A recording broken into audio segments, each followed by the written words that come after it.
Livro de Ruth, oitavo livro do Velho Testamento. Vamos fazer essa leitura de pé.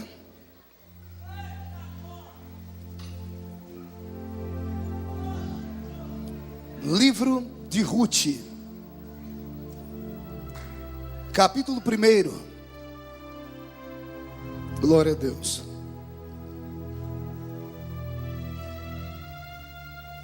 Capítulo 1 do livro de Ruth. Quem encontrou, diga amém. Está escrito assim: nos dias em que julgavam os juízes, houve fome na terra, e um homem de Belém de Judá saiu a habitar na terra de Moabe, com sua mulher e seus 2 filhos. Este homem se chamava Elimeleque, e sua mulher Noemi, e os seus filhos se chamavam Malom e Quilion. Efrateus de Belém de Judá vieram à terra de Moabe e ficaram ali. E morreu Elimeleque, marido de Noemi, e ficou com ela seus 2 filhos, os quais se casaram com mulheres moabitas. Era o nome de uma Orfa e o nome da outra Ruth. Ficaram ali quase 10 anos. Morreram também ambos, Malom e Quilion, ficando assim a mulher desamparada de seus 2 filhos e do seu marido. Capítulo 2 do mesmo livro, basta virar a página, verso 16 e 17. Capítulo 2, verso 16 e verso 17. Tirai também dos molhos algumas espigas, e deixai-as cair, para que ela as apanhe, e não a repreendais. Esteve ela apanhando naquele campo até a tarde, e debulhou o que apanhara, e foi quase 1 efa de cevada. E a igreja diz amém. Feche a Bíblia, coloque no banco agora e pegue na mão de alguém que tenha vontade de adorar a Deus ainda, e aperte a mão da pessoa de novo, com aquela força de antes. Se puder atravessar o corredor, eu vou agradecer. Se puder atravessar os corredores e pegar na mão do irmão do outro lado. Pastor, o irmão aqui do meu lado não quer pegar na minha mão, então chuta a canela dele. Isso, diz para ele: já matou a vontade do que você queria, pode ir para casa agora. Só fique aqui comigo aqueles que ainda querem ver Deus operar de uma maneira significativa. Glória a Deus. Eu fui alguns meses atrás, falei com o pastor Reuel nos Estados Unidos da América. Ele disse: nós temos uma direção para o congresso da UMADS desse ano. Nós queremos ver Jesus operar na vida daqueles que estavam longe. E esta noite eu sinto cheiro de retorno, eu sinto cheiro de reconstituição, eu sinto cheiro de restituição. E o meu Deus vai trazer de volta pessoas que você jamais sonhou que Ele seria capaz de fazer isso. Mas para isso eu preciso de uma intercessão forte. Eu preciso que os crentes que ainda são pentecostais não tenham vergonha de dar glória a Deus nesse lugar. Não tenham vergonha de adorar a Jesus, quer seja pulando, gritando. Pai, é no nome de Jesus que uma vez mais eu entro na sua presença, desta vez ladeado por guerreiros. Porque eu sei que tem alguns aqui, Senhor, que eu olho para a cara deles, me dá desânimo de pregar. Mas tem alguns aqui que me estimulam a pregar até as 4 da manhã nesta noite. Comece a incendiar não só aqueles que estão aqui, Senhor. Comece a incendiar aqueles que estão nos assistindo via internet nesta hora, os que estão ouvindo pelas vias e ondas sonoras da rádio. Comece, Senhor, o movimento entre a UMADS que está à minha direita e entre os obreiros que estão à minha esquerda. E onde houver um crente do movimento, onde houver um crente que ainda acredita em línguas estranhas, interpretação de línguas, manifestação de anjos, que não tenham vergonha de fazer coreografias espirituais, pega eles agora e mostra o caminho da verdadeira adoração nesta noite. Senhor, fala conosco no nome de Jesus Cristo. E a igreja que é soberana diz amém. E os que podem, com fé, tomem o seu assento, dando a Jesus uma linda salva de palmas. Mas aquela que lá em Balneário de Camboriú é perigoso eles ouvirem. Glória a Deus. Glória a Jesus Cristo. Aleluia. Eu sinto Deus aqui neste lugar. Eu sinto a mão de Deus sobre este lugar aqui. Eu sei que tem pessoas espirituais neste lugar aqui. E onde houver um espiritual, eu não peço, eu imploro nesta noite: deixe a sua sensibilidade aflorar a flor da pele. Eu não acho ruim de ver pessoas como esta irmã que está agora dançando aqui. Há um teatro ao meu Deus. Deus é digno de louvor, de honra e de glória. Eu não quero terminar os meus dias como a filha de Saul, estéril, porque debochou de alguém que dançava para Deus. Eu prefiro ser chamado de louco, desequilibrado, fanático, quadrado, com a mente tormentada, do que participar de um culto onde só tenha defuntos. Aqui não é cemitério, aqui ainda é a capital do avivamento desse país. E quer o diabo ou não, vão ter que engolir o nosso grito até o arrebatamento da igreja. E se a igreja for arrebatada daqui a 5 minutos, e desse pavilhão só 2 crentes foram arrebatados, eu sou o primeiro. Quem é o segundo? Deixa eu ver. Então dá um berro de glória a Deus.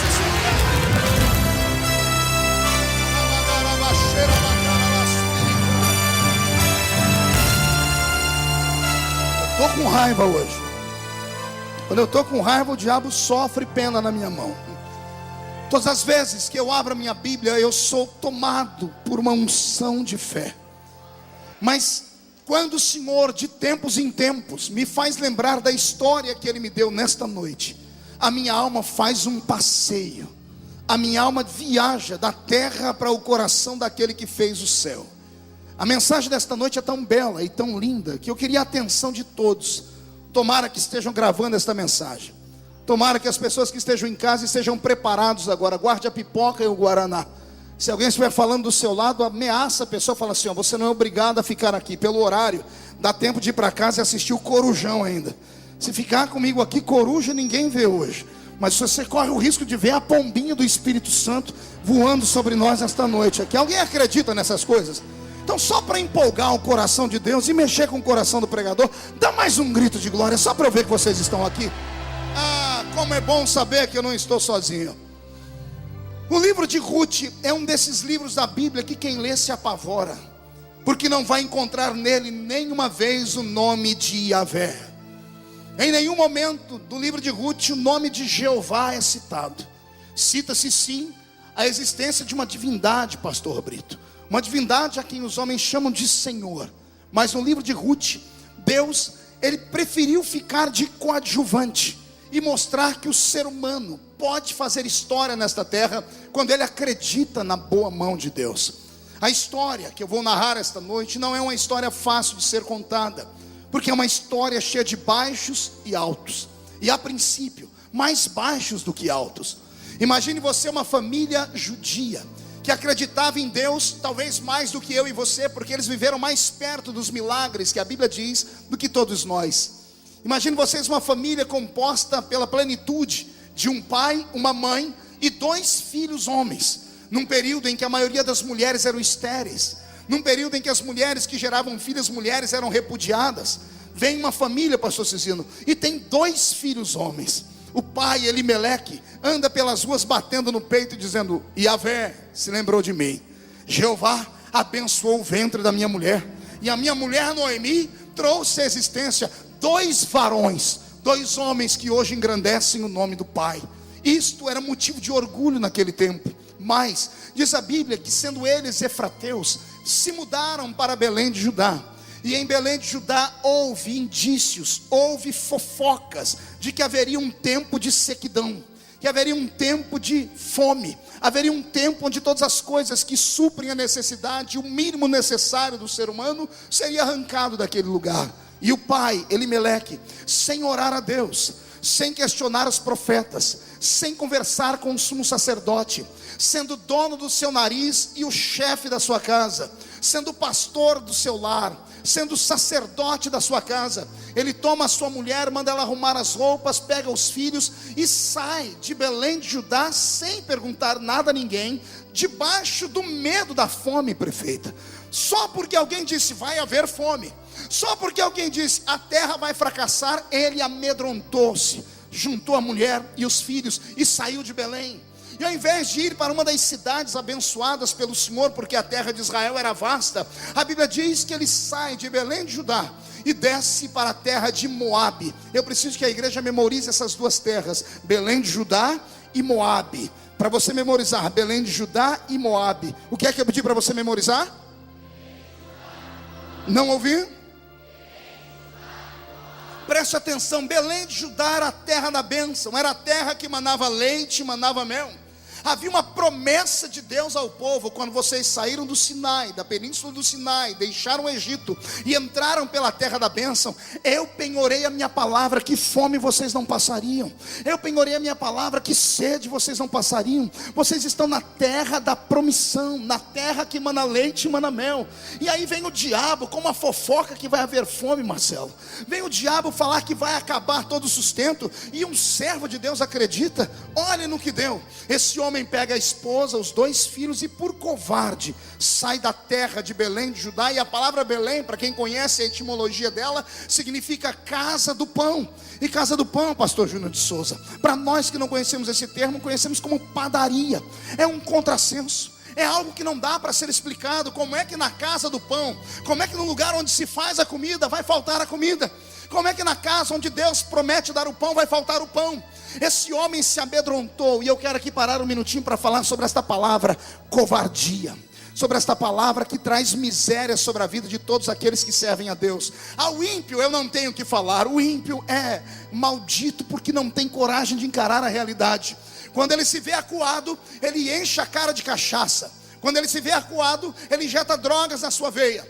Quando ele se vê acuado, ele mata para sobreviver. Quando ele se vê acuado, quando ele se vê amedrontado, ele foge e some da terra, porque o ímpio não tem onde se apoiar. O Senhor diz assim, que aquele que confia só em carros e em cavalos acaba fugindo dos inimigos, mas aqueles que confiam no nome do Senhor não fogem jamais. A Bíblia Sagrada diz que quem está em Deus pode vir contra ele 11.000 soldados armados, ele não se move, porque ele sabe que 1.000 cai de um lado e 10.000 cai do outro lado, e ele não pode ser atingido. A Bíblia Sagrada diz que Deus não nos deu um espírito de medo, mas um espírito de fortaleza, em o nome do Senhor. E quem crê nessa fortaleza, então murcha a barriga, estufe o peito e acotovele o irmão do seu lado, diga: não seja covarde.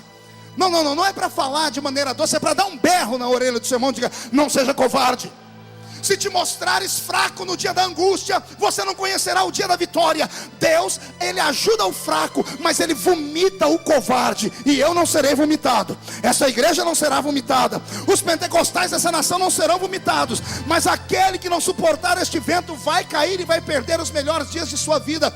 Olha o que é que a covardia faz. Num país onde, pelo censo do IBGE, 95% das pessoas se declaram cristãs, e os cristãos são cristãos, e os cristãos leem a Bíblia, ou pelo menos sabem o que está escrito, e respeitam no mínimo o Novo Testamento, e no máximo respeitam o Velho e o Novo Testamento. Num país onde 95% das pessoas dizem que servem a Deus, menos de 5% dessa nação são promíscuos, onde são homens e mulheres catalogados como afeminados, como gays, lésbicas, travestis, transexuais e pederastas. Grave bem isso que eu estou dizendo. Num país onde menos de 5% da população é isso, esses 5% apavora o país inteiro. Há menos de 60 dias atrás, o Supremo Tribunal Federal do Brasil, onde os homens usam as suas estolas sacerdotais do Ministério da Justiça, assinaram a lei dizendo que homem e mulher pode viver uma união estável, parecido com o casamento. A igreja fez só um barulhinho e acuou.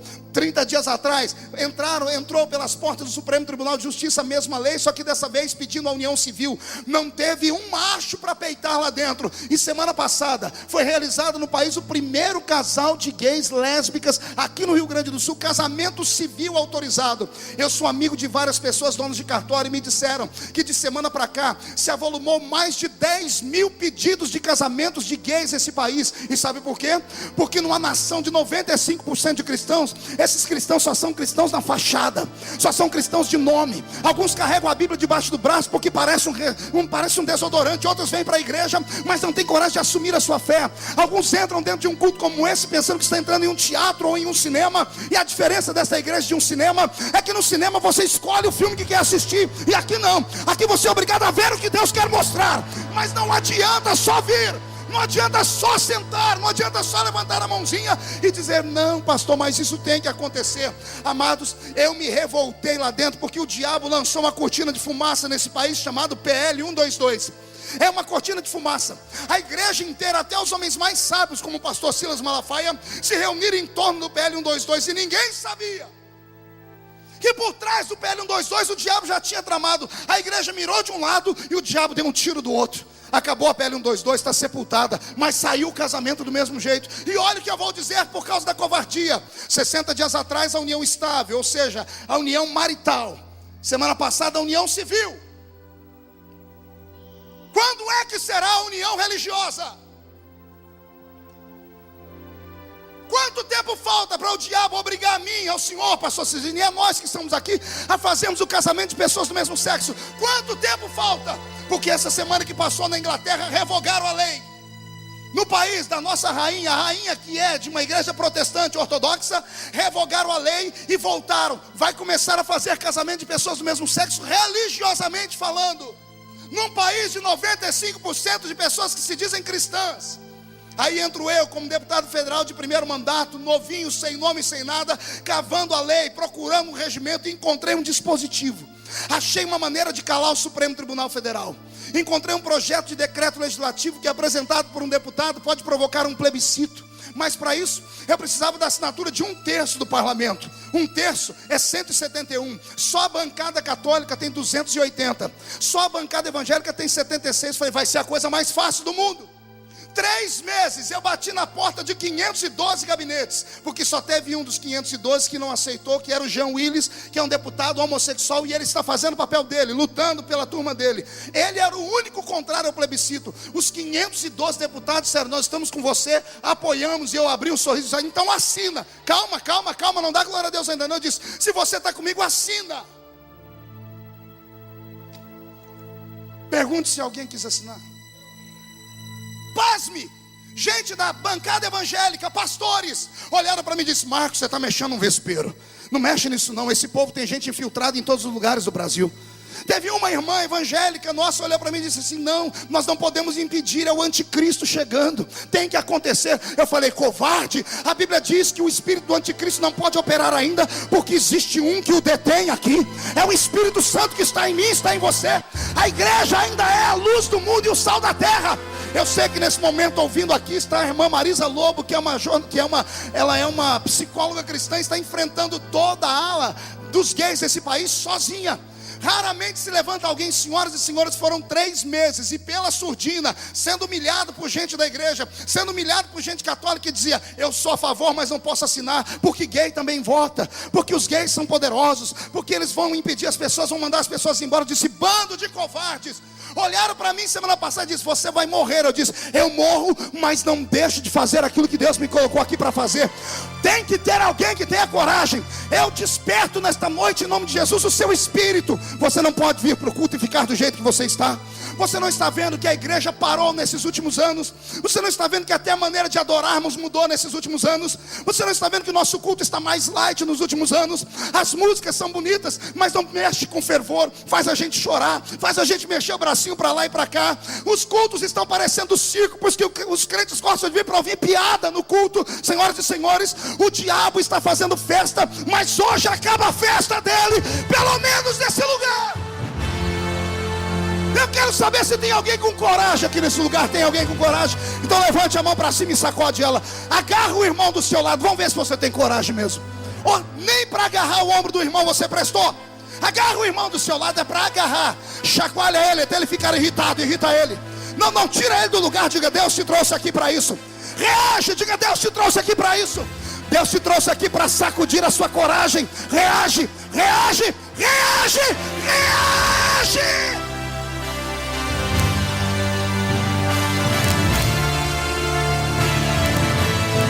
O que eu vou falar agora, pastor Reuel, vai chocar, pastor Cisino, mas eu preciso falar. Se você é covarde por você, se você não quer que ninguém toque em você, eu até entendo. Mas você está alicerçado e ninguém te derruba. Ninguém me tira do caminho. Eu sei o que é certo e sei o que é errado. Mas e os meus filhos? E os nossos netos? Nos Estados Unidos da América, pastor Cisino, tem 68 dias atrás, 2 lésbicas ganharam o direito de adotar uma criança. Adotaram um menino chamado Tommy. Está na internet, pode entrar e você vai ver. Eu fiz um discurso sobre isso no parlamento. Ravel, adotaram um menino chamado Tommy. E o menininho, cuidado pela mãe. E eu não sei o que eu chamo a outra, se é mãe número 2 ou se é pai. que eram duas mães, na intimidade vai tomar banho com as duas, e quando olha para as duas, percebe que as duas não têm o que ele tem. E como ele é filho dos dois, e os dois são pai e mãe, sabe o que o menininho fez? Se castrou. Está na internet para todo mundo ver. Pegou uma faca e cortou o órgão genital dele. Quando foi estudado pela medicina e perguntaram para ele, a psicóloga, o que você fez? Disse, papai e mamãe não têm. Por que eu tenho que ter? Mas o pior não é isso, elas não foram presas, ganharam na justiça o direito de injetar no menino hormônio para mexer dentro dele, para a puberdade não sair afora, esperar ele crescer para ver o que é que ele quer ser, se é homem ou se é mulher. Tem a foto do menino na internet, não é mais Tommy, elas chamam ele de Tammy. Está com os cabelinhos compridinhos e vestindo vestido. Aí vai me dizer que essa criança escolheu por livre e espontânea vontade? O gay mais famoso que existiu nesse país chamava-se Clodovil, e ele falou publicamente, eu não nasci gay, fui criado pelo meu tio era gay, eu virei gay. A influência, será que a igreja percebe o que estamos vivendo? Será que você não percebe que o diabo está tentando macular os nossos filhos? A luta não é contra você, acorda. A luta é pelos seus filhos, e pelos seus filhos vá até as últimas consequências.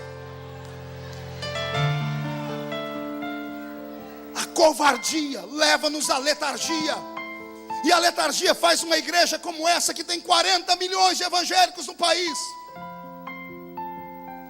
não fazer exatamente nada.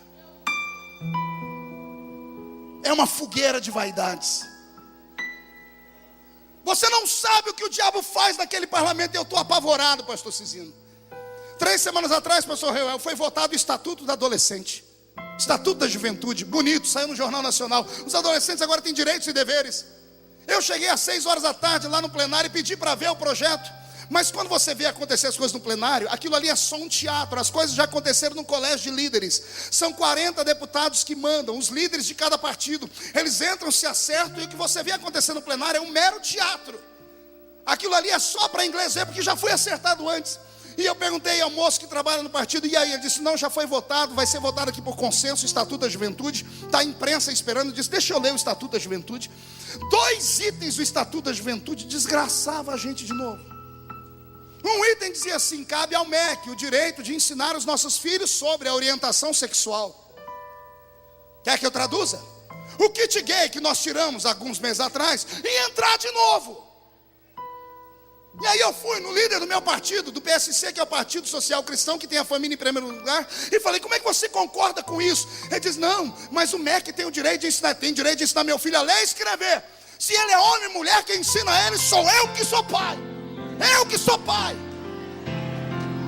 Travamos a votação no dia seguinte, quando a bancada evangélica viu, aí apareceu todo mundo. E me esqueceram de lado. Aí pensa num baixinho com raiva.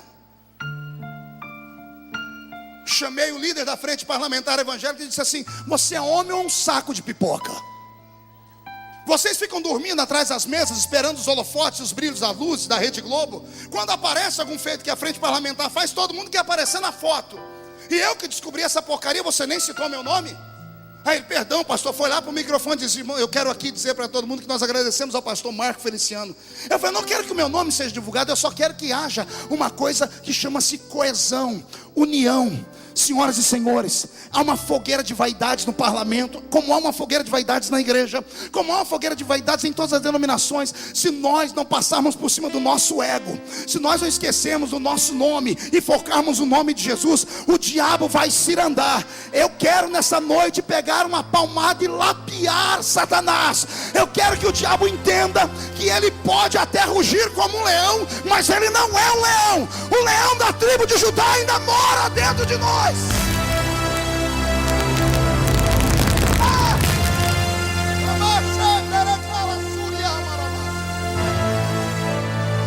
A covardia fez Elimeleque sair da casa do pão e ir para Moabe. Ele foi para onde? Você se lembra da palavra Moabe? Quem se lembrar da palavra Moabe vai ter arrepios. Vai se lembrar que Moabe era uma terra maldita. Você lembra dos amonitas e dos moabitas? Os 2 filhos que vieram das filhas de Ló, que dormiram com o pai. O incesto de Ló com as duas filhas, uma deu à luz a Moabe e outra deu à luz a Amon. Deles vieram os moabitas e os amonitas, povo amaldiçoado pelo Senhor. E na hora do desespero, do medo, para onde é que Elimeleque vai? Em vez de ir para alguma cidade na província de Belém, ele vai para a terra da desgraça, para a terra da maldição. E pior, ele leva a família inteira junto. Aventureiro, covarde. Foi alertado, lá é terra maldita. E ele estava nem aí para a terra maldita. Agora olhe para mim, respire fundo e preste atenção. Quando ele chegou na terra maldita, ao invés de as coisas escambarem, começaram a dar certo. Ficou rico da noite para o dia. Como ele ficou rico, quem ia visitar ele, ele dizia: essa história de judaísmo, de religião, é para inglês ver. Se Deus é contra, porque deu tudo certo na minha vida. Nem sempre vida financeira abençoada e saúde é sinal de que Deus está com você, viu? Ei, aprenda isso. Ter dinheiro não significa que Deus está com você. Se fosse assim, os maiores homens ricos do mundo não são crentes, então quer dizer que Deus está com eles. Lembra que eu disse agora há pouco, quando eu ensinava sobre oferta? É uma consequência. Não tem nada a ver com o céu, tem a ver com a terra. Com o céu tem a ver respeito, santidade, entrega, devoção e seriedade. O céu tem a ver aquilo que nós já não fazemos mais. Pergunte o quê? Só fala se todo mundo perguntar. O céu tem a ver adoração. E adoração não é você ficar me olhando com essa cara feia, parecendo que foi batizado num pote de vinagre, não. Adoração é você estar numa igreja como essa, que é a Assembleia de Deus até o tutano dos ossos, e não ficar de braço cruzado com essa cara feia, parecendo que comeu jiló sem sal. Adoração é você, pentecostal, abrir essa sua boca, destravar ela e mandar glória para cima, até Deus mandar glória aqui para baixo. Isto é adoração. Elimeleque foi para Moabe, arrastou a família. A Bíblia diz que um belo dia, ele rico, olhando para tudo, deve ter sido com ele que Jesus se baseou aquela parábola, pastor Cizino. Jesus contou uma história que um dia tinha um homem muito rico. Um dia ele abriu o celeiro dele, olhou e disse: farta-te minha alma. Até que alguém bateu na porta da casa dele. Respire fundo. Até o dia que alguém bateu na porta da casa dele. E quando ele abriu a porta, ele encontrou um agente de Deus que quando vem não volta sozinho. Que quando vem não vem pedir conselho nem dar conselho. Que quando vem não manda telegrama nem telex. Que quando vem, vem para executar. Bateu na porta de Elimeleque o anjo da morte. Eu vou falar de novo. Bateu na porta de Elimeleque o anjo da morte. E o anjo da morte, quando ele abriu a porta, levantou a foice e cortou o cordão de prata que liga o homem a esta terra. E não deu tempo de Elimeleque fazer mais nada. E deve ter sido o anjo que disse: e agora? Do que adiantou ter o celeiro cheio? O que você plantou, para quem vai ficar? E morre Elimeleque. Mas a Bíblia diz que a desgraça não parou. Daqui a pouco os dois filhos que ficaram ricos com o pai, porque naquela época a família morava tudo junto, se casaram. Malom e Quilion, um se casou com Orfa e o outro se casou com uma moça chamada Ruth, que é a protagonista da minha história. E quando eles se casaram, deram aquele banquete, os vizinhos e os amigos de Belém vieram. E quando vieram, ouviram um mau testemunho de Elimeleque bebendo o seu vinho, dizendo: essa história de que Deus pesa a mão é conversa. No casamento dos filhos ele ainda estava vivo, e alguém ouviu dizer: essa história de que a gente tem que guardar a santidade é conversa. Isso é conversa de religioso, é conversa desses velhos carocas da igreja que já estão morrendo. Isso é conversa.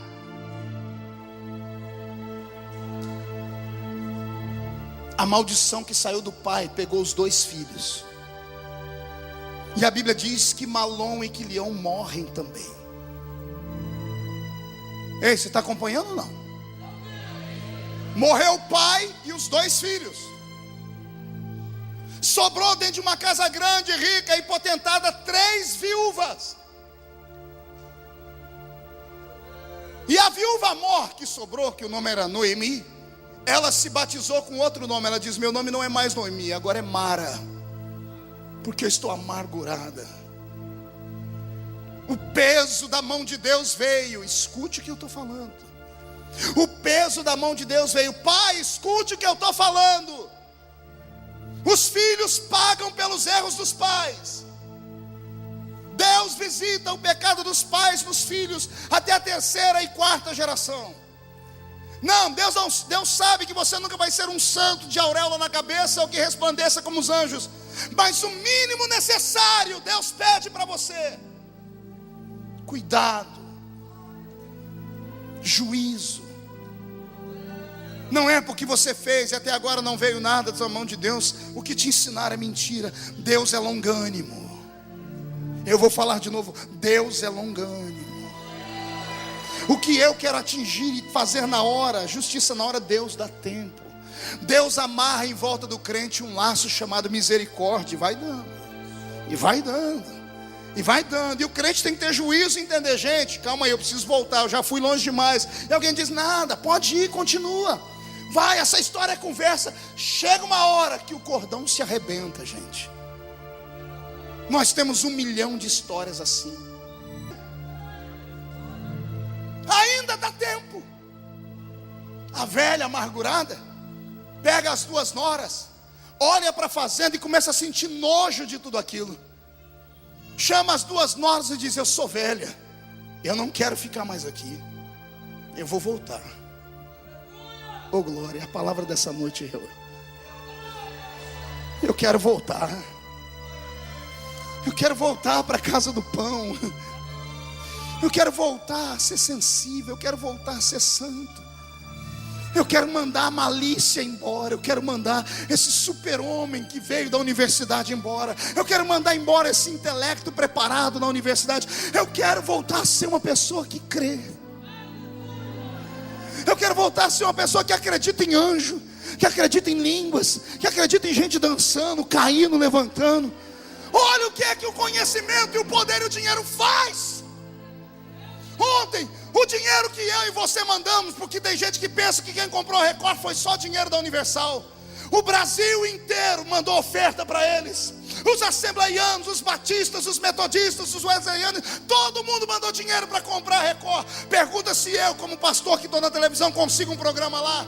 Eu não consigo entrar. Pastor Malafaia não entra na Record, mas a Brahma entrou na Record. A Skol, a Skin Cariol entrou na Record. O cigarro Marlboro entrou na Record. As novelas com vampiro entraram na Record. Já tem gente se beijando homem com homem na Record. E foi comprado com dízimo de crente.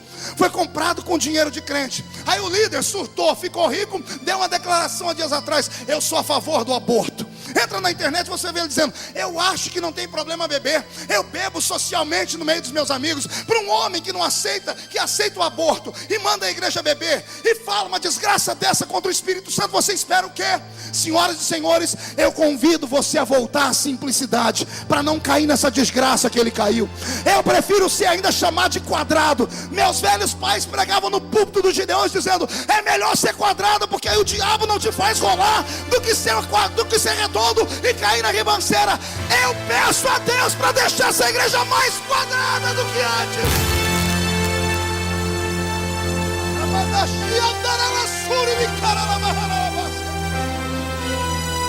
Pastor, o que é isso, pastor? Isso é o evangelho. É o evangelho que, por culpa minha e dos pregadores que estão aqui, não tem sido mais pregado com verdade. Está faltando na gente coragem. A gente se reúne e quando falei: como é que foi lá? Foi uma bênção. Jesus curou? Não, a oferta foi boa. Não, nós encantamos o coração do pastor Cizinho, do pastor Real, o resto está tudo bem. Você sabia que tem gente que prega aqui só para te agradar, Real? Você sabia, pastor Cizinho? Está errado, gente.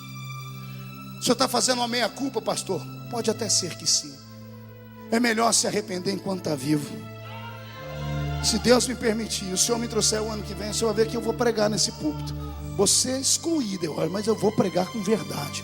Chega, eu não quero o sangue de uma geração inteira sobre a minha mão. Eu sei o que o diabo está fazendo. Eu quero crer que Deus vai levantar aqui da Umades jovens que vão entrar num período de santidade. Deus vai levantar no meio da igreja senhoras que vão voltar a um período de santidade. Deus vai levantar entre os pregadores homens com coragem de pregar a verdade de novo. Vai haver um renovo nesse país. O que o bispo Macedo fez, ele achou que ia ter um efeito contrário e ia desgraçar. Ele está despertando a gente para a verdade. Satanás vai ter que se mudar do Brasil. Eu profetizo que os terreiros de macumba vão fechar, Júnior Bola. Eu profetizo que Zé Pilintra, Zé Pilantra, Chucaveira, Tranca-Rua, Preto Velho vão ter que cantar em outra praia. O Espírito Santo vai voltar a operar no nosso meio. Alguém crê, alguém crê, alguém crê. Então grita, pelo amor de Deus, descruza a perna, pelo amor de Deus. Para de mandar mensagem pelo telefone, pelo amor de Deus. Abre a sua boca para adorar.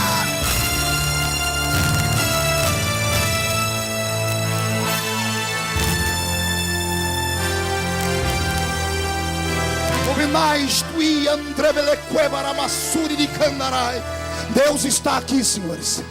Meu corpo está arrepiado. E Deus não está aqui hoje com roupa de médico para curar nada disso.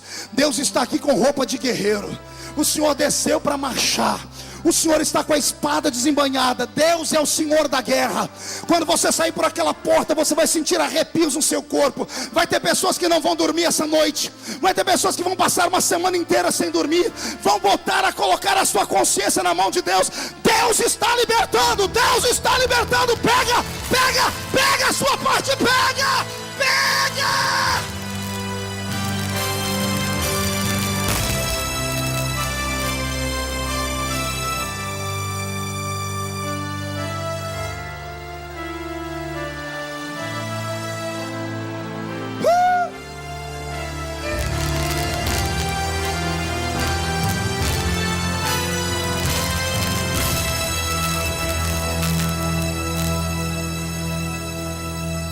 Noemi, amargurada, chama as duas noras e diz: vamos voltar.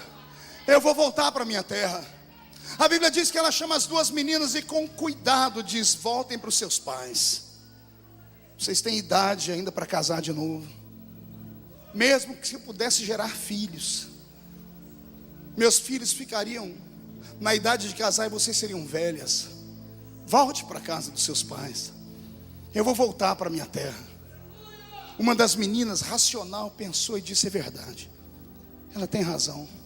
Pegou a roupa, e voltou para casa. A outra, Noemi, Ruth, chegou para Noemi e falou uma coisa que mexe comigo até hoje. Ela olhou nos olhos da velha e disse: se eu voltar para o meu pai, eu vou ter uma cama, eu vou ter cuidado, vou casar de novo, vou ser feliz. Mas tem algo que não me deixa voltar para casa. Eu quero te seguir. Mas por quê? E ela diz: a partir de hoje, o seu Deus será meu Deus, a sua terra será a minha terra. Onde você morrer, vou morrer eu. E eu, Júnior, pensei: o que levou essa moça a seguir aquela velha? E cheguei à seguinte conclusão: o marido desviou, os filhos também, mas a mãe não. A mãe foi conduzida e levada porque o marido manda. Ela nunca desistiu. Como a família morava junto, na hora que ela ia lavar a louça e fazer a comida e ensinar as noras, ela sempre dizia: tem um Deus no céu que abriu o mar vermelho. Ela nunca deixou de falar de Deus.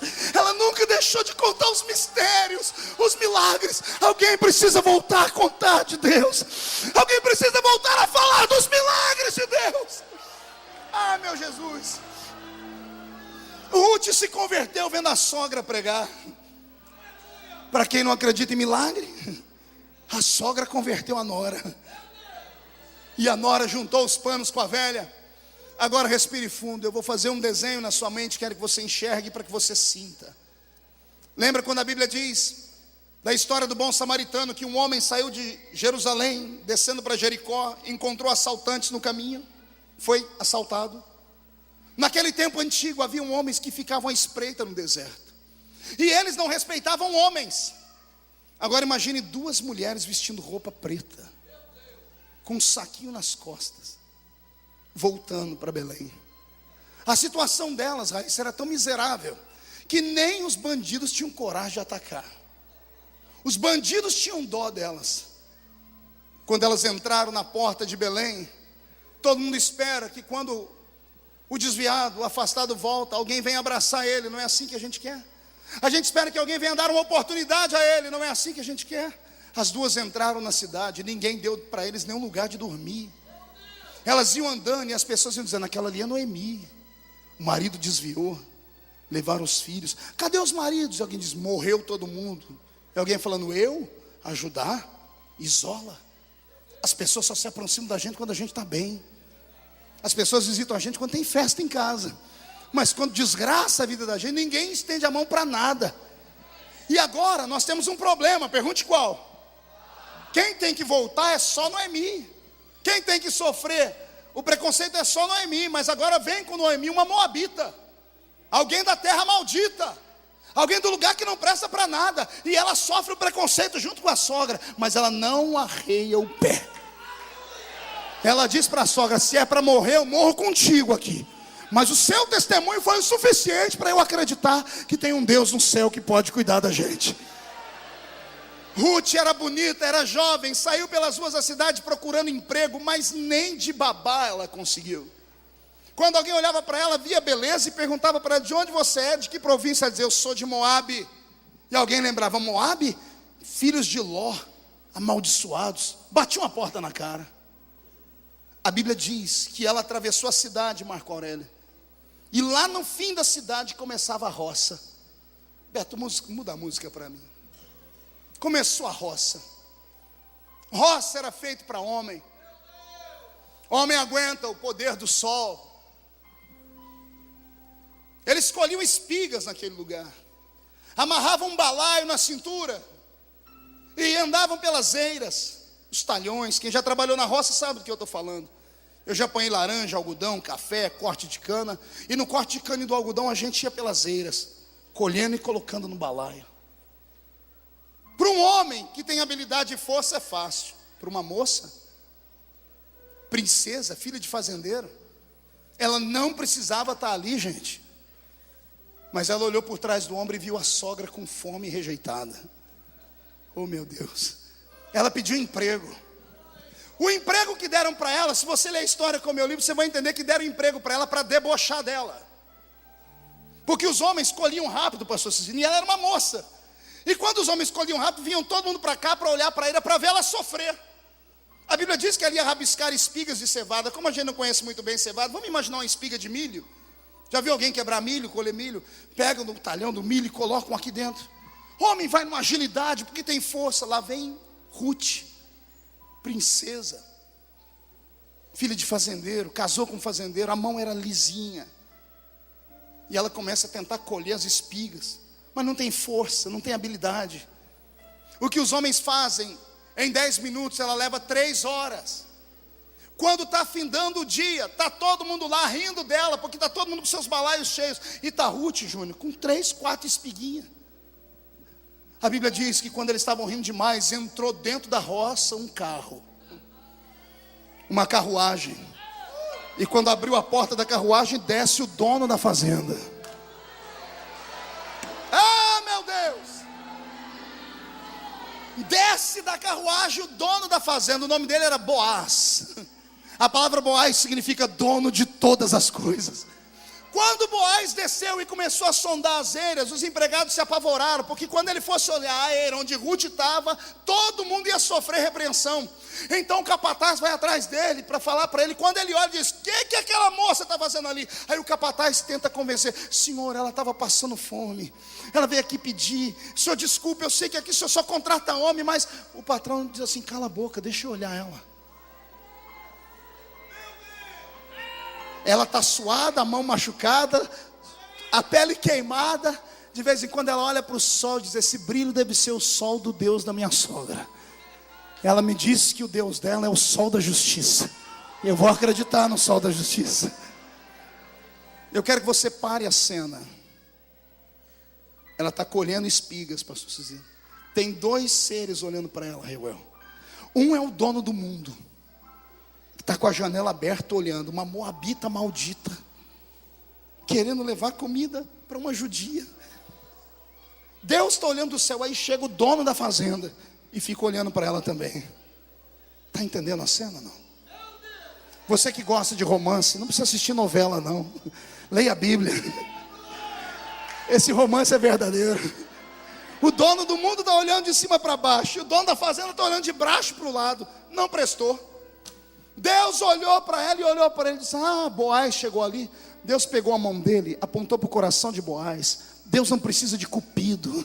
Cupido é Deus grego. Deus não precisa de anjinho com bumbum de fora para jogar flechando. Não, Deus é amor.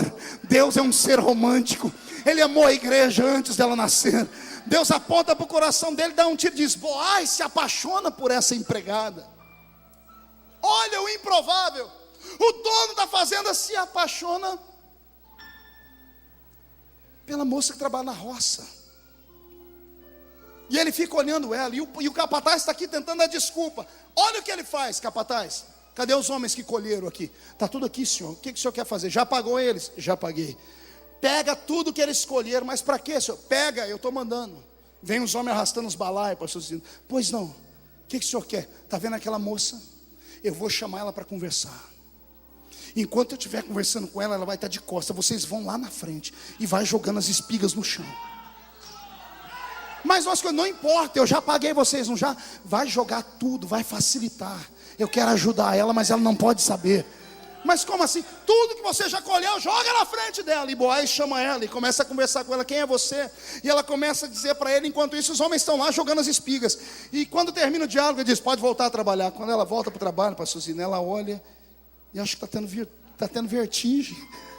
As espigas não estão no pé, está no chão. E é mais fácil pegar. Ela pega uma espiga, joga aqui dentro, ninguém repreende. Tem outra, ela pega a outra, joga aqui dentro. O que ela não fez a manhã e a tarde inteira, ela faz em 10 minutos. Em 10 minutos ela vem arrastando aquele balaio. E está todo mundo olhando e ninguém mais ri. Porque agora ninguém ri, porque o dono que mandou fazer. Ei, eu tenho um recado para você nessa noite. O dono dessa roça aqui, o dono dessa roça aqui, o dono dessa igreja aqui, o dono desse ministério aqui, está mandando te dizer que se ninguém te ajuda, ele vai obrigar alguém a te ajudar. Não, você não entendeu? Eu vou repetir. Eu quero ver como é que vai ficar a língua daqueles que falavam que você não ia prestar para nada, que falavam que você não ia casar, que você não ia ser empregado, que você não ia pregar, não ia cantar. Eu quero ver o que vai acontecer com eles quando Deus fazer com você o que fez com o Jota.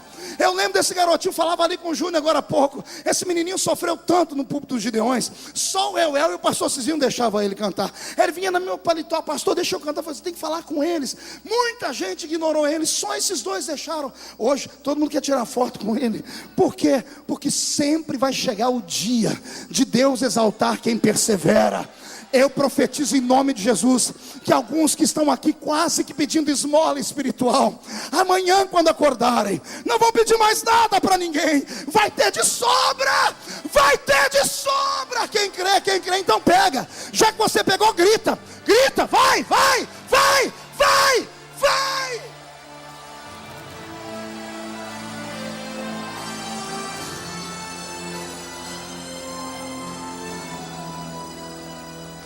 Agora vem a parte mais bonita. Pergunte qual? A moça com o rosto queimado, com a mão cheia de calo, está com um sorriso Colgate.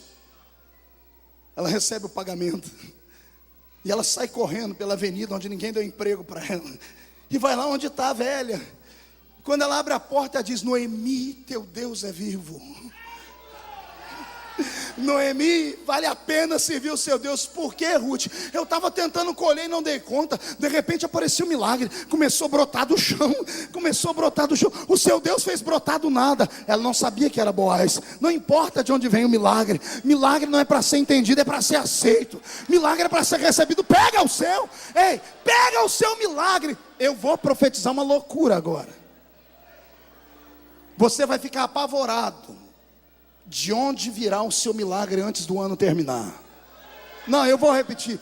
Tem gente que não vai acreditar. O milagre vai vir de onde você não espera. Será que alguém concorda comigo? Eu vou abrir sua mente. Lá no interior de São Paulo aconteceu a seguinte história. Uma velhinha cheia do Espírito Santo morava numa favela, e do lado da favela, todas as casinhas juntas, e tinha um vizinho dela que era ímpio até os ossos. E a velha não conseguiu mais ter dinheiro para comprar comida, e num sábado de manhã ela abre a boca de joelho dobrado, diz: Jesus, acabou a comida, e eu quero comida. Porque está na Bíblia que o Senhor cuida do órfão e da viúva. E o vizinho está do lado de fora lavando a bicicleta. E ele escutou a velha falar de comida. Na hora o coração maligno dele acendeu. Ele chamou o outro vizinho e disse: sabe aquela velha louca que grita aí, que sai com a Bíblia no braço? Sei, o que tem ela? Ela está gritando lá no quarto, falando que não tem comida, pedindo para Deus mandar. Vamos fazer uma pegadinha com ela? Bora, o que nós vamos fazer? Você tem dinheiro aí? Tem um pouquinho. Foram numa quitanda ali perto, compraram uns negocinhos. Disse para o menino: ó, você vai bater na porta daquela mulher e vai entregar na mesa dela. Quando ela perguntar quem mandou, você vai dizer: foi o diabo que mandou. E o moleque não entendeu nada, ganhou uma gorjetinha e foi. Quando bateu na porta e a irmã abriu e ela viu a compra, ela começou a gritar: obrigado, Senhor, tu és o meu marido, tu és o marido da viúva. E quando começou a colocar a despesa toda na mesa, as compras, e ele terminou. Quando terminou, ela disse para ele: moço, quem foi que mandou? E ele encheu o pulmão de ar e disse: foi o diabo que mandou para a senhora. E os dois lá do lado de fora esperavam um grito de revolta, e não ouviram grito de revolta, ouviram um grito de glória a Deus. E a irmã começou a pular e falar em língua estranha, que tremeu o casebre. Os dois bateram na porta e falaram: dona, o que está acontecendo? Ele disse: milagre, milagre. Mas por que milagre? Uai, chegou comida na minha mesa, mas nós escutamos lá fora. O moço gritou, falou que foi o diabo. Como é que é milagre? Ele disse: é que os anjos estavam ocupados. E Deus, quando quer fazer milagre, faz até o diabo ser empregado dele, só para entregar o milagre na mão da gente. Quem crê nisso? Quem acredita nisso? Então dá um salto para cima, pega o seu milagre também. Fica de pé comigo, igreja do Senhor.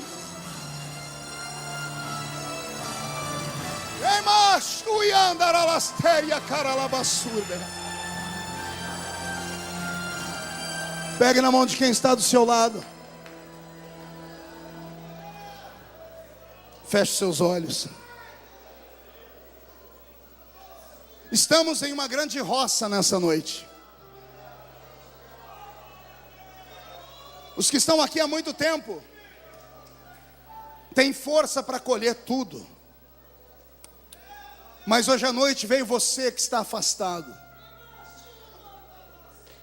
Na verdade, tem uns que vieram aqui hoje e nem sabem como é que entraram aqui. Eu sei.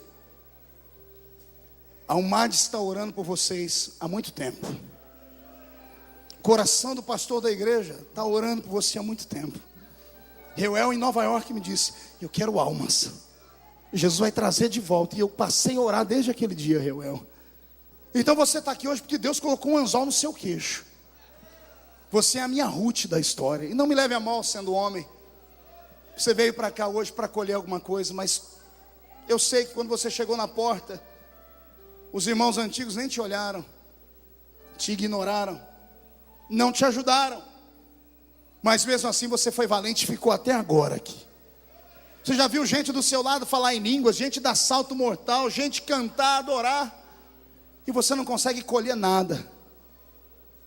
Eu estou ouvindo barulho de uma carruagem chegar.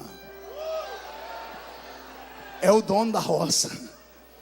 O dono da roça chamou o capataz, o Espírito Santo. E ele está olhando para você dizendo: Espírito Santo, quem é aquele homem lá? Quem é aquela mulher? E ele está dizendo: é um moabita, amaldiçoado, rejeitado, perdeu tudo na vida e veio aqui hoje. Eu só dei serviço para ele por causa disso. E o dono da roça está dizendo: fica tranquilo, eu não estou triste não. Cadê os capatazes? Cadê os anjos? Estão aqui, Senhor. Anjos, sem eles verem agora, porque está todo mundo de olho fechado. Pega as espigas, pega o milagre, pega a salvação, pega a cura, pega o perdão. Vai jogando na frente deles. Porque quando eles chegarem lá no altar hoje, eles vão colher tudo que eles vieram buscar. E hoje à noite, quando você voltar para casa, vai encontrar a sua velha mãe de cabelos grisalhos, que ela já não aguenta mais orar. E você vai dizer: mãe, eu colhi hoje, mãe. Você vai ligar para o seu pai que está lá do outro lado do mundo: pai, hoje eu colhi. O Senhor jogou tudo na minha frente, hoje eu colhi. Quem viver verá. Você ainda subir nesse púlpito e pregar. Vou profetizar: quem viver verá. Ainda para comprar o seu disco na última loja. Quem viver verá para ver o seu testemunho no programa de televisão. Eu quero saber se tem alguém que acredita nesse tipo de profecia aqui. Você vai fechar os olhos agora e vai soltar a mão do seu irmão. De cabeça baixa, por favor. Não fique com medo nem triste, porque você não é o único. Tem 3 grupos nessa noite que precisam vir aqui à frente. O primeiro grupo são de homens e mulheres que estão afastados, que saíram daqui magoado ou daquela outra igreja magoado, foi excluído, excomungado. Teve gente que armou uma situação porque sabia que você ia dar muito fruto. Tem um outro grupo também, outra parcela desse grupo, que são de gente que saiu da igreja porque não aguentou a luta, fracassou, caiu em pecado, foi excluído, excomungado, não suportou a humilhação. Mas Deus te trouxe hoje aqui, e você veio dizendo: se Deus é Deus, Ele vai falar comigo hoje. E eu acho que você não tem dúvidas de que Deus está falando aqui. O dia que você foi excluído, o seu nome foi riscado lá de cima, porque a Bíblia diz que tudo que é desligado na terra é desligado no céu. Mas essa noite, quem está pregando é um sacerdote. Eu tenho a mesma unção de Pedro na minha vida. Eu posso desligar, mas eu também posso ligar. Tudo que eu ligar aqui nessa noite será ligado no céu. E eu quero orar por você hoje, mas não precisa vir ainda, medita. O segundo grupo são de pessoas, pastor Cizino, que estão aqui e não tomam mais a Santa Ceia. Você acredita, Reuel, que nós vivemos hoje um período onde os crentes vêm para a igreja e não tomam mais a ceia?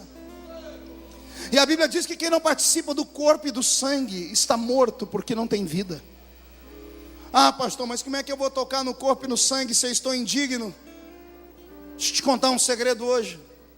O corpo e o sangue é só para quem é indigno. Como assim, pastor? O sangue, o vinho representa o sangue. E o que é que o sangue faz?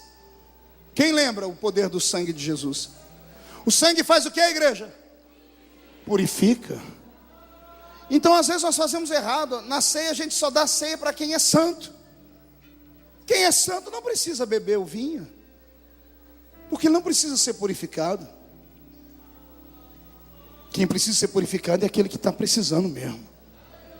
Pastor, mas eu estou indigno. A Bíblia diz que aquele que come e bebe indignamente, come e bebe para sua própria condenação, não discernindo o corpo.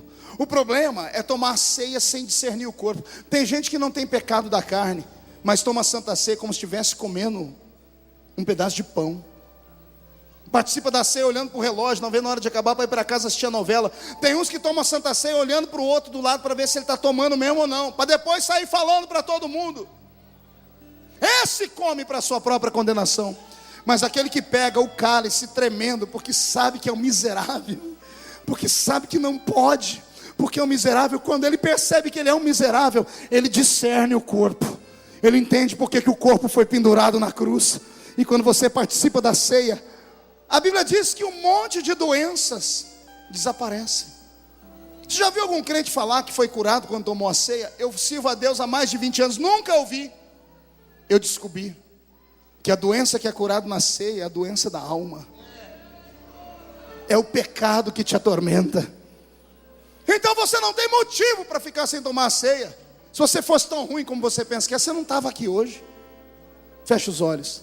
E o terceiro grupo são de pessoas que não são evangélicas e vieram hoje aqui. Não entenderam nada do que eu falei, mas sentiu o coração sacudir no peito. E está dizendo: hoje eu quero, pastor. Quero entregar minha vida para Jesus porque eu estou cansado de sofrer. A igreja vai fechar os olhos nesse momento. Eu quero saber onde é que estão aqui as amarguradas, os amargurados, como Noemi. Eu quero saber onde estão os rejeitados, as rejeitadas, como Ruth. Eu quero saber onde estão os homens e mulheres que têm uma promessa de Deus, mas a promessa ainda não se cumpriu. Se você tiver coragem de sair do seu lugar e vir perto de mim aqui, ó, e voltar hoje, eu vou orar para Jesus restituir a sua história. Vem. Isso, vem. Quero voltar ao início. Isso, vem chorando. De tudo, encontrar-me contigo. Vem chorando. Senhor,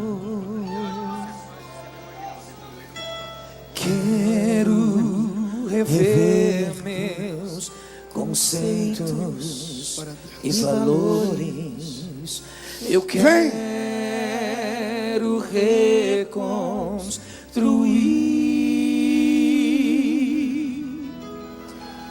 Vou regressar ao caminho, vou ver as primeiras obras, Senhor.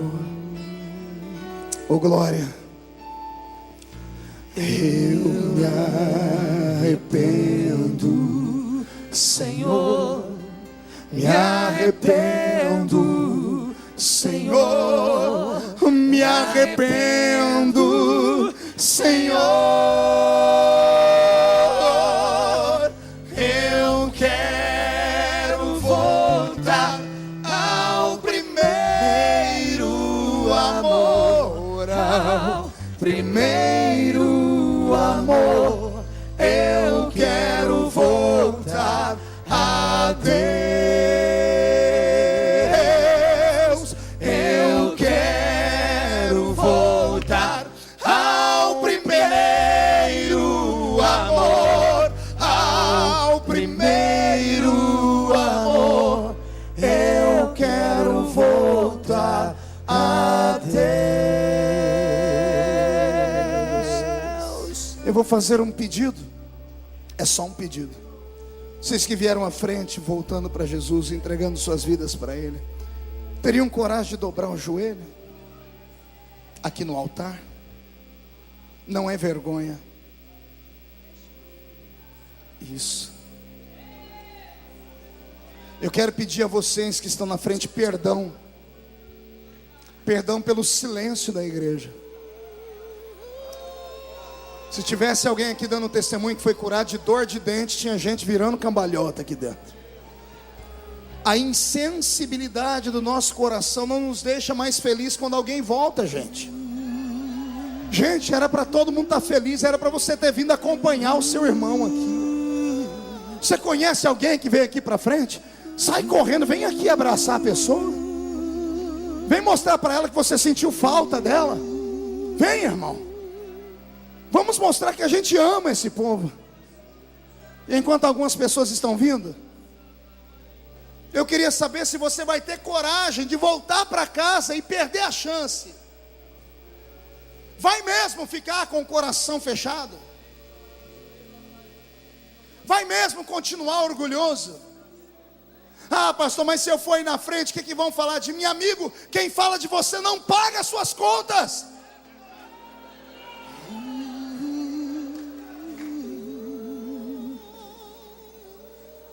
Eu enterrei esse ano, dia 1º de abril, um primo de 35 anos. Chamei ele para ir na igreja a vida inteira. Um dia antes do dia 31, ele pediu para ser internado numa clínica, e eu não queria internar, porque toda vez ele vinha e saía. Pastor Cecílio, meu coração fechou. Eu dei uma bronca nele. Aí ele falou: pede o que você quiser para eu provar. Eu falei: então quero você amanhã na porta da igreja, 9 da manhã. Sabia que ele não ia. 9 da manhã ele estava na porta da igreja. Meus obreiros ligaram e falaram: pastor, o Marcelo está aqui, o que a gente faz? Faz um culto de 1h30. Prega, canta, tira oferta, demora. Quero ver se ele quer mesmo. 1h30 depois, meus obreiros ligaram: pastor, ele ficou e voltou para Jesus aqui chorando. Aí meu coração quebrou, Aí eu falei: vou arrumar uma casa para ele. 5 horas da tarde ele estava internado numa casa de recuperação. 6 horas da tarde, ele jantando, falando que queria ser como eu para o pastor. O coração dele explodiu no infarto. 35 anos. Caiu com o rosto em cima do prato. Quando me ligaram, eu não acreditei. Precisou o IML da cidade me ligar. E eu comecei a tremer, falando: Jesus, como a vida é curta. A gente não sabe do amanhã, gente. Eu vou pedir para a igreja fechar os olhos de verdade, para ninguém ficar constrangido. Vem, pelo amor de Deus. Vou regressar ao caminho. Isso, moço, vem. Ver as primeiras Você que está assistindo pela internet, dobra o seu joelho aí agora na frente do computador.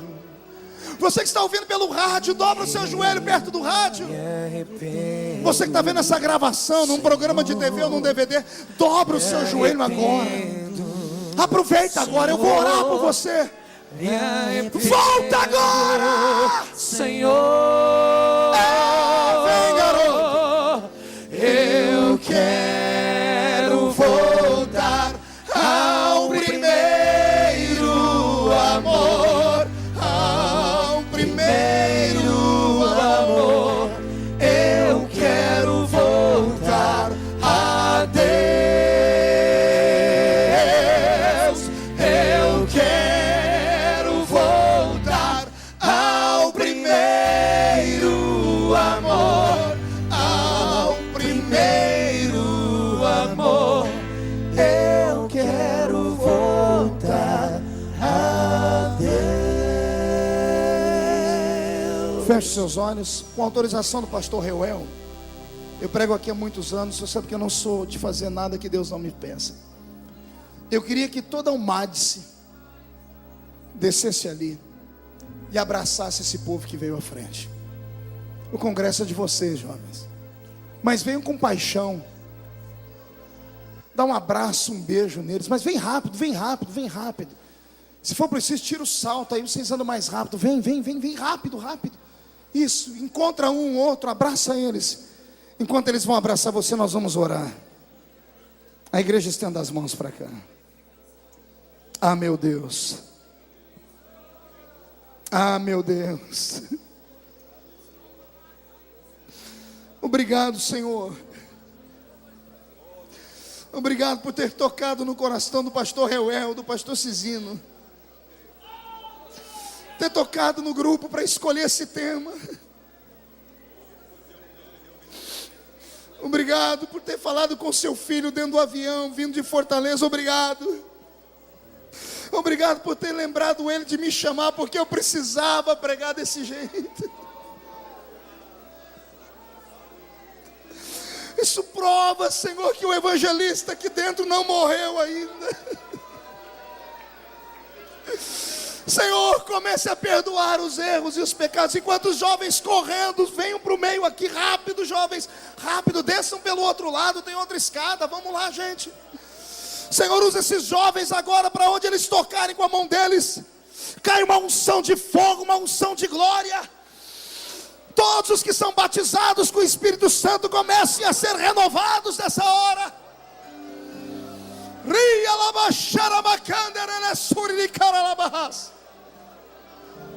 Os que precisam ser perdoados, que sejam perdoados em nome de Jesus, pelo amor de Deus. Jovens, vocês estão travados aí, venham para cá. O povo daqui não recebeu nenhum abraço. Vem empurrando, empurra alguém, abre o caminho, gente, vem, corre, corre, corre, corre. Oh meu Deus, a igreja podia empurrar a gente, né? Cadê os pentecostais que podem ficar felizes por isso aqui? Gente, tem mais de 100 pessoas voltando para Jesus aqui, gente. Ei! Se a trombeta tocasse há 5 minutos atrás, eles não iam para o céu. Se tocar agora, eles vão primeiro que a gente. Pai, enquanto os jovens abraçam esses que vieram, visita todas as nossas casas. E onde houver alguém afastado, seus filhos vão levantar a mão. Todos os que têm um parente afastado, levante a mão. Abra as mãos. Ah, meu Deus. Senhor, deixa eu fazer um pedido de atrevimento. Faz os seus filhos sentirem um pouquinho da agonia que os parentes afastados sentem. Faz os seus filhos sentirem o frio que aqueles que estão afastados sentem. O medo de ir para o inferno que aqueles afastados sentem. E coloca na palma da mão deles hoje a sabedoria e a unção para que aqueles que estão afastados voltem. Aquele que acredita nisso, fecha a sua mão e traz ao redor do peito em forma de um abraço. Vai haver uma explosão de salvação antes do ano terminar. Antes do dia 31 de dezembro de 2011. Seus filhos, seus parentes estarão sentados ao redor da mesa, com a alma limpa, a roupa lavada, nome escrito no livro da vida. vão participar da ceia, da virada do ano juntos. Então quem acredita em profecia, grita pelo menos para pegar ela. E o ano que vem teremos uma festa nesse lugar. E a igreja diz amém? Todos levante a mão direita para o céu comigo e diga em nome de Jesus: tudo que o diabo levou, Deus está me devolvendo nessa noite. Eu colhi as minhas espigas nessa noite, e Deus está me dando coragem nesta noite. Diga: todos os demônios que lutaram contra a minha vida, venham para a palma da minha mão agora. Feche a sua mão. Você tem coragem? Vou contar até 3, você vai jogar no chão e vai pisar em cima. Quando você pisar em cima, você vai abraçar 7 pessoas e vai dizer para eles: vamos para o céu, porque o céu é o nosso destino, queira o diabo ou não. 1, você nunca mais será o mesmo. 1,5, sua família vai voltar a sentir orgulho de você depois dessa noite. 2, quem viver verá, para ver o que Deus está fazendo neste lugar hoje. 2,5, só quem vai para o céu dá um glória a Jesus aí. 3, jogue no chão, pisa em cima, pisa em cima, pisa em cima, pisa em cima, pisa em cima, pisa em cima, pisa em cima, pisa em cima.